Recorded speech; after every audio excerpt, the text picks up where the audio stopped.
Olá, meu nome é Eduardo Sorge, eu pertenço à augusta e respeitável loja simbólica 14 de Julho, filiada às grandes lojas do estado de São Paulo, GLESP, e ocupo com muito orgulho a cadeira 37 da Academia Campinense Maçônica de Letras.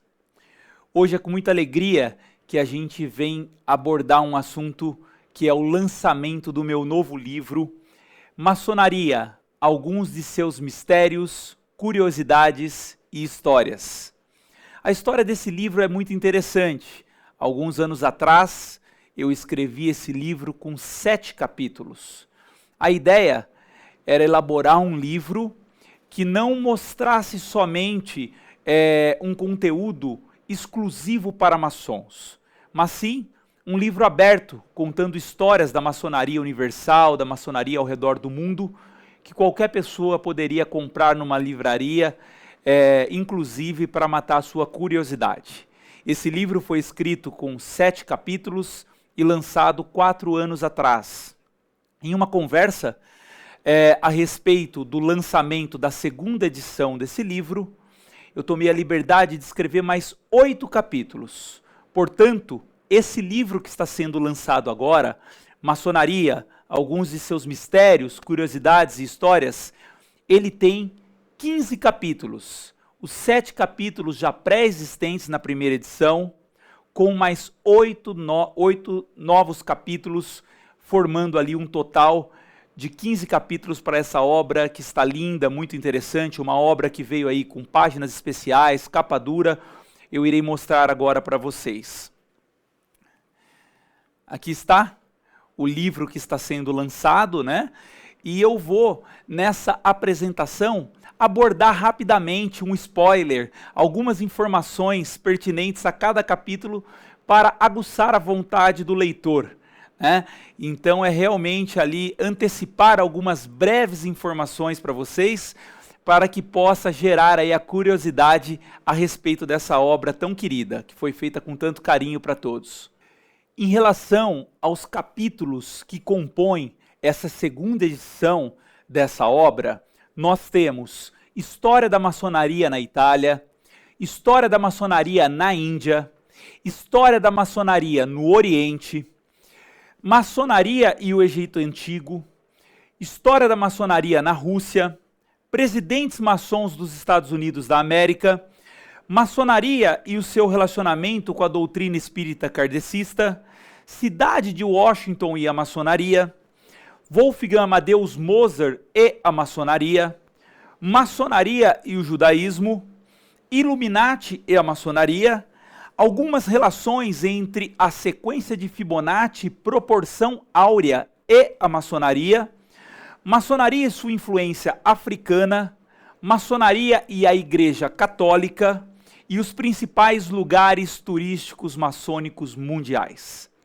A ideia, vocês podem perceber pelos títulos desses capítulos, realmente é tanto para o maçom que vivencia a maçonaria aqui no Brasil, conhecer as histórias, o berço de como tudo aconteceu relacionado à maçonaria nesses mais diversos países, nessas diferentes culturas e nas mais diferentes situações. Então, tanto para o leitor que é maçom, como também para aquele que tem extrema curiosidade a respeito da ordem maçônica, esses capítulos é, na verdade, um compilado de informações, uma série de pesquisas que nos trazem uma viagem a respeito da maçonaria ao redor do planeta, de como aconteceu a parte histórica da maçonaria no mundo. Então nós iremos nesse momento abordar rapidamente alguns principais pontos, apenas para aguçar a vontade do leitor em conhecer mais profundamente essa obra. O primeiro capítulo, que remete à maçonaria na Itália, ele aborda a respeito da polêmica loja maçônica Propaganda 2, né, ou Propaganda P2, que foi fundada em 1877 e propiciava cobertura e sigilo aos iniciados mais importantes. Essa loja trouxe um enorme escândalo e mancha na maçonaria na Itália, acabando sendo suspensa em 1976, principalmente por conta da sua associação com a máfia italiana Cosa Nostra. Esse escândalo saiu na década de 80, e a família Gambino em Nova York, que foi, né, uma das 5 famílias da máfia italiana representada nos Estados Unidos. Além disso, além desse tema polêmico, né, relacionado à loja maçônica Propaganda 2, P2, nós também falaremos a respeito do Papa Leão XIII, Leão XIII, o Papa que mais condenou a maçonaria, com 4 encíclicas, uma exortação apostólica e um breve apostólico. Agora convido vocês a conhecer um pouco mais desse capítulo, lendo essa obra. O capítulo 2, nós abordamos informações a respeito da maçonaria na Índia. É curioso, né? Tudo relacionado à Índia acaba sendo diferente. As relações religiosas, políticas e a maçonaria também. A primeira loja da Índia foi uma loja militar fundada em 1730. E a grande loja da Índia teve influência britânica por meio da Companhia das Índias Orientais, que a gente tanto observa nos livros de história a respeito do comércio que acontecia na época. Fundada, portanto, a grande loja da Índia em 1961. Falaremos também nesse capítulo a respeito do Freemasons Hall, né, onde você tem diversos templos maçônicos concentrados no mesmo local. As reuniões nesse templo acontecem desde 1930, possuindo jantares e diversos outros eventos relacionados à maçonaria. O capítulo 3, História da maçonaria na Rússia. Nós sabemos que o próprio Estados Unidos acaba impedindo muito que a gente tenha as realidades a respeito das informações da Rússia.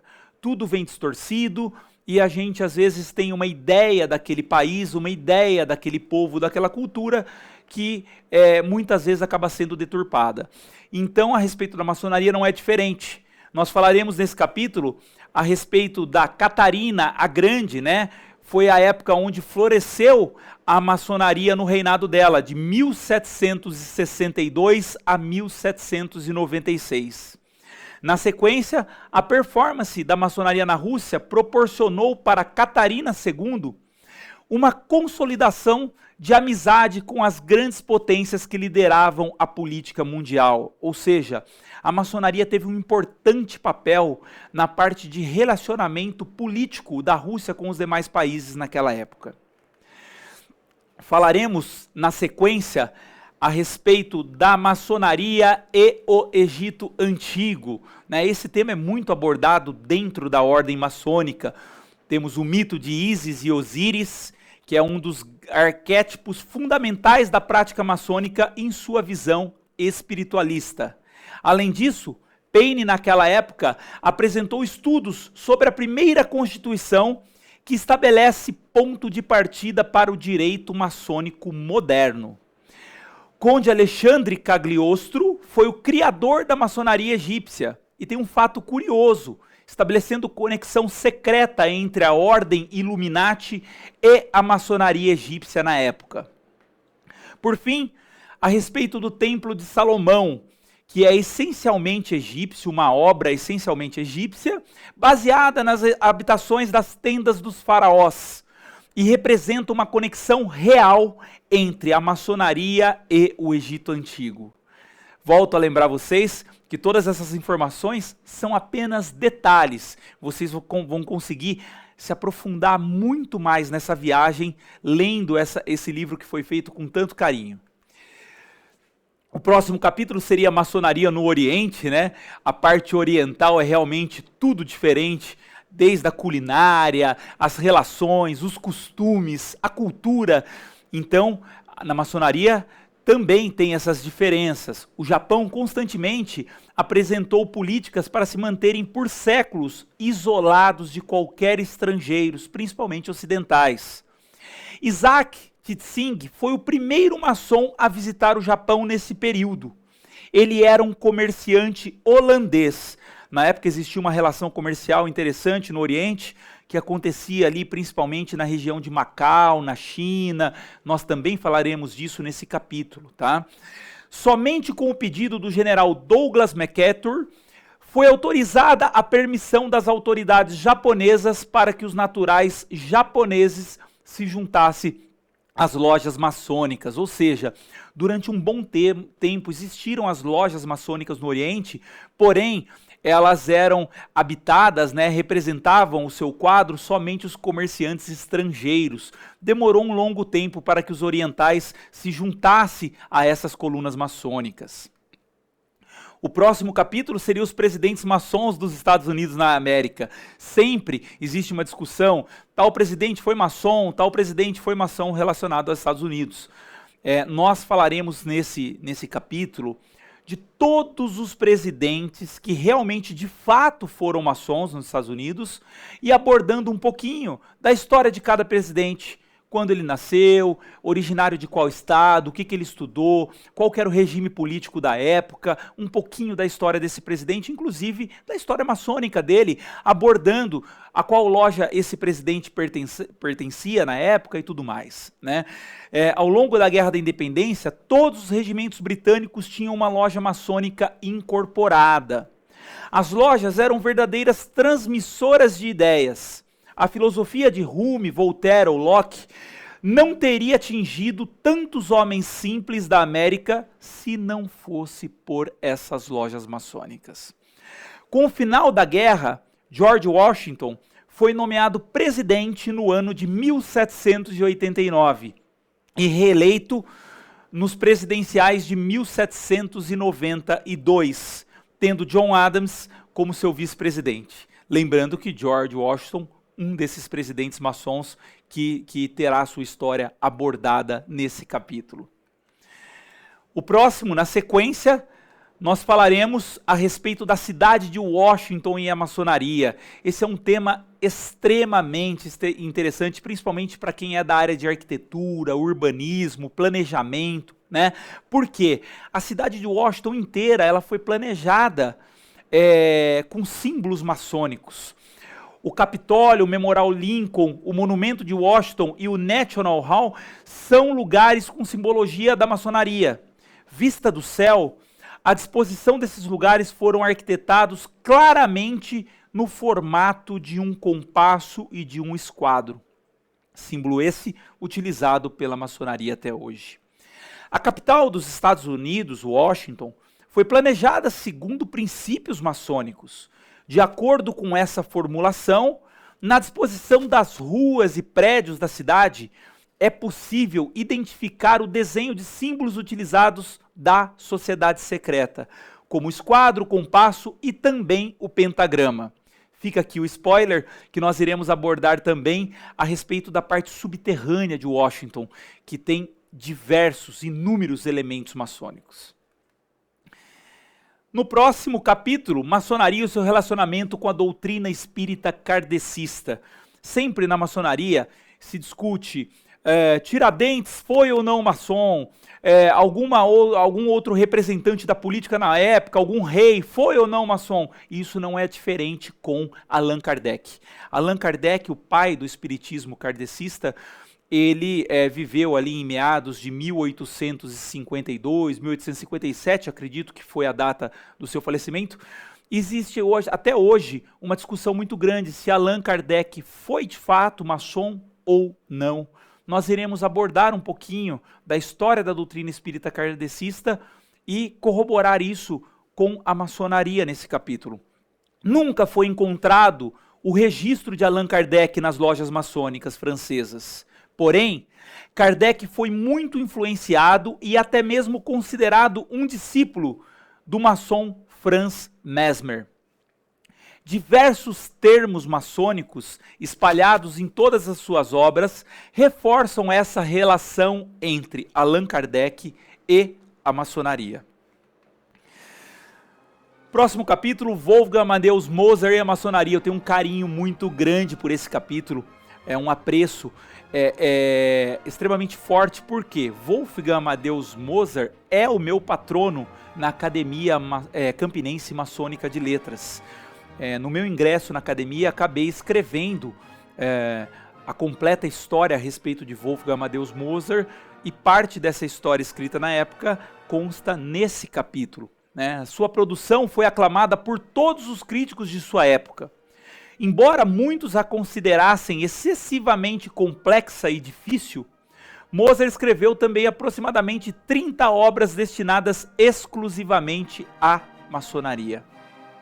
Em 5 de dezembro de 1784, era proposto o nome de Wolfgang Amadeus Mozart à loja maçônica A Beneficência.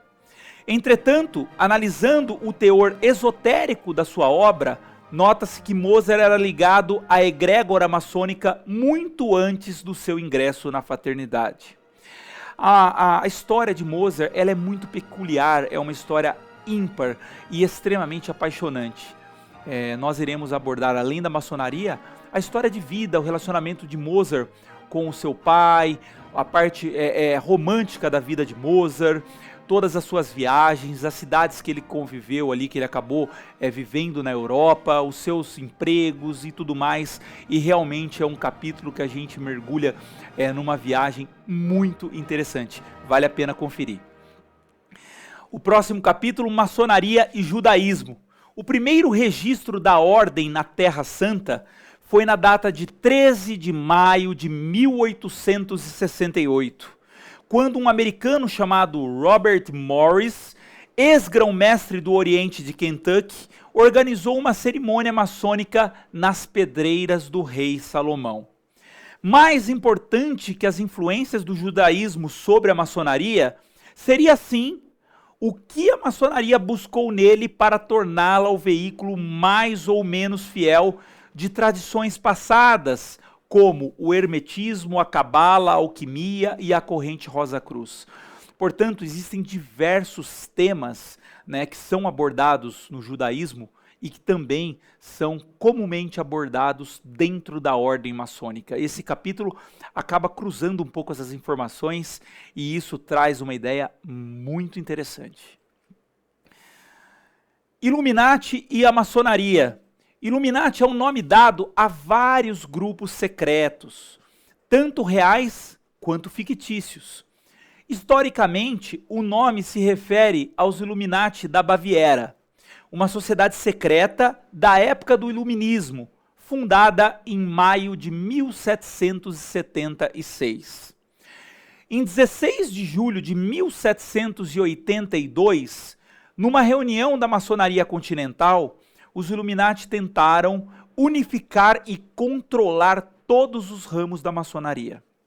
Desde o final do século XVIII até meados do século XX, muitos teóricos de conspirações reacionários especulam que os Illuminati sobreviveram à sua supressão por causa de sua suposta infiltração na maçonaria.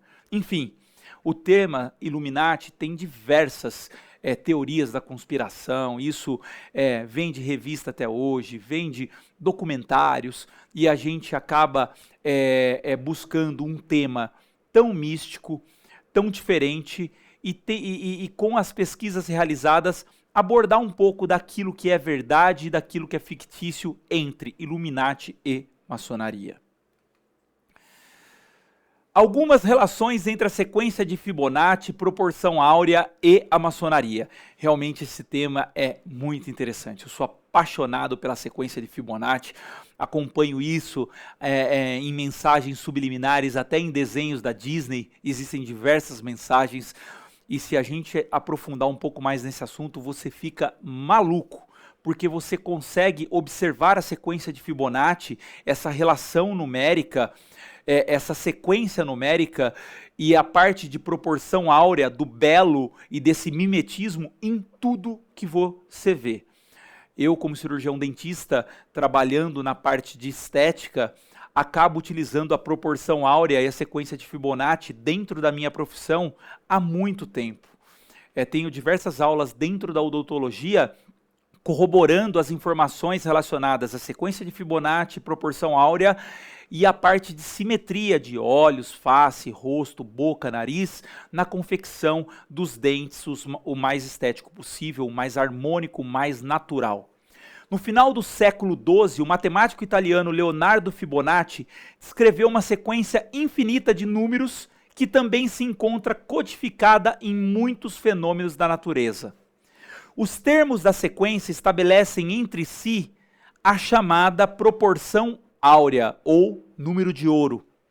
Extremamente utilizada na arte, na arquitetura, designs e tudo que envolve planejamento estético, pois naturalmente é considerável agradável aos olhos, é o resultado do belo.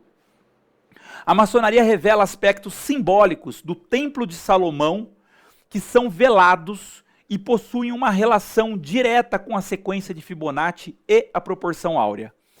Esse capítulo, ele realmente é intrigante, às vezes a gente tem que ler mais do que uma vez, porque é literalmente uma viagem no seu duplo sentido. Maçonaria e sua influência africana. A primeira loja em terra africana foi criada em Saint-Louis, de Senegal, em 1781. Foi preciso aguardar até o início do século XX para que fossem iniciados os primeiros africanos na maçonaria. A influência da colonização fez com que a maçonaria africana fosse de importação britânica e ou francesa. A independência das nações africanas, aqui ou ali, fez com que as lojas estrangeiras formassem obediências nacionais.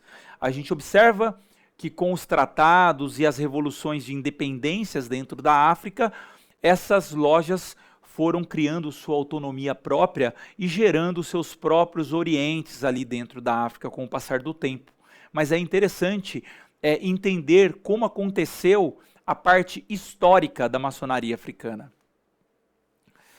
Maçonaria e a Igreja Católica.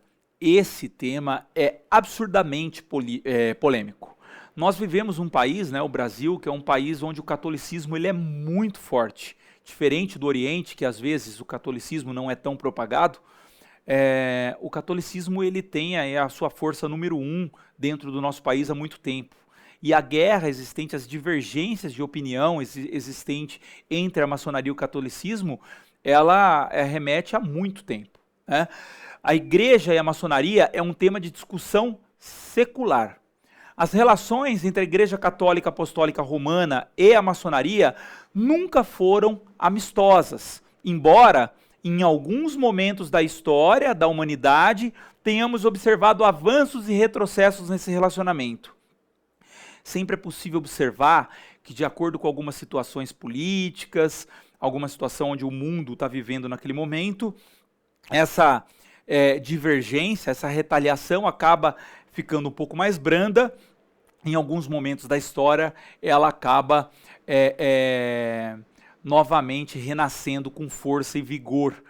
Nós temos aí, não se falava muito de divergência entre maçonaria e catolicismo há algum tempo já, algumas décadas talvez, e agora, recentemente, alguns meses atrás, o Papa acabou soltando uma normativa a respeito do repúdio à ordem maçônica. Os papas acusavam a maçonaria de rejeitar toda a revelação contida na Bíblia, além do que alegavam que pretendia destruir a ordem social cristã e o próprio cristianismo, que lutava pela separação entre igreja e Estado. Principalmente naquela época, onde a maçonaria iniciou com mais força na Europa, existia um repúdio da Igreja Católica a toda a organização pensante, homens livres e de bons costumes, onde você começava a pensar um pouco mais a respeito de um determinado assunto e a partir daí elaborar questionamentos a respeito daquilo. Isso gerava uma perseguição quando se fala da igreja na época. Então a gente vai abordar um pouquinho daqueles papas que foram mais favoráveis, daqueles papas que ficaram mais neutros e daqueles que acabavam perseguindo a maçonaria de maneira mais fervorosa. Principais lugares turísticos maçônicos mundiais. Esse é o 15º capítulo, o último capítulo do livro. Qual que é a ideia desse capítulo? Nós temos obras arquitetônicas, lugares que remetem à história da maçonaria espalhadas ao redor do mundo. O mundo todo tem lugares maravilhosos a respeito da maçonaria. Portugal é recheado de lugares com muita história dentro da ordem maçônica. E nesse capítulo eu consegui falar um pouquinho a respeito de alguns lugares, de alguns castelos, de algumas obras em diferentes países. Outros lugares são restaurantes, praças, monumentos, para que tanto o curioso a respeito da ordem maçônica, como também os maçons, quando estiverem viajando ao redor do mundo, possa estar desejando conhecer um desses lugares que são maravilhosos e recheados de muita história. Enfim, são 15 capítulos que eu convido você a fazer essa leitura. É uma obra importante. Eu agradeço, eu finalizo aqui, né, agradecendo a minha loja, agradecendo os meus confrades de Academia Maçônica de Letras, agradecendo os meus irmãos de maçonaria, famílias, amigos, em especial a minha mãe, meu irmão, minha esposa, que me dá todo o suporte, e minhas filhas, que eu tanto amo. Obrigado a todos, espero que vocês possam aproveitar essa leitura. Fiquem com Deus.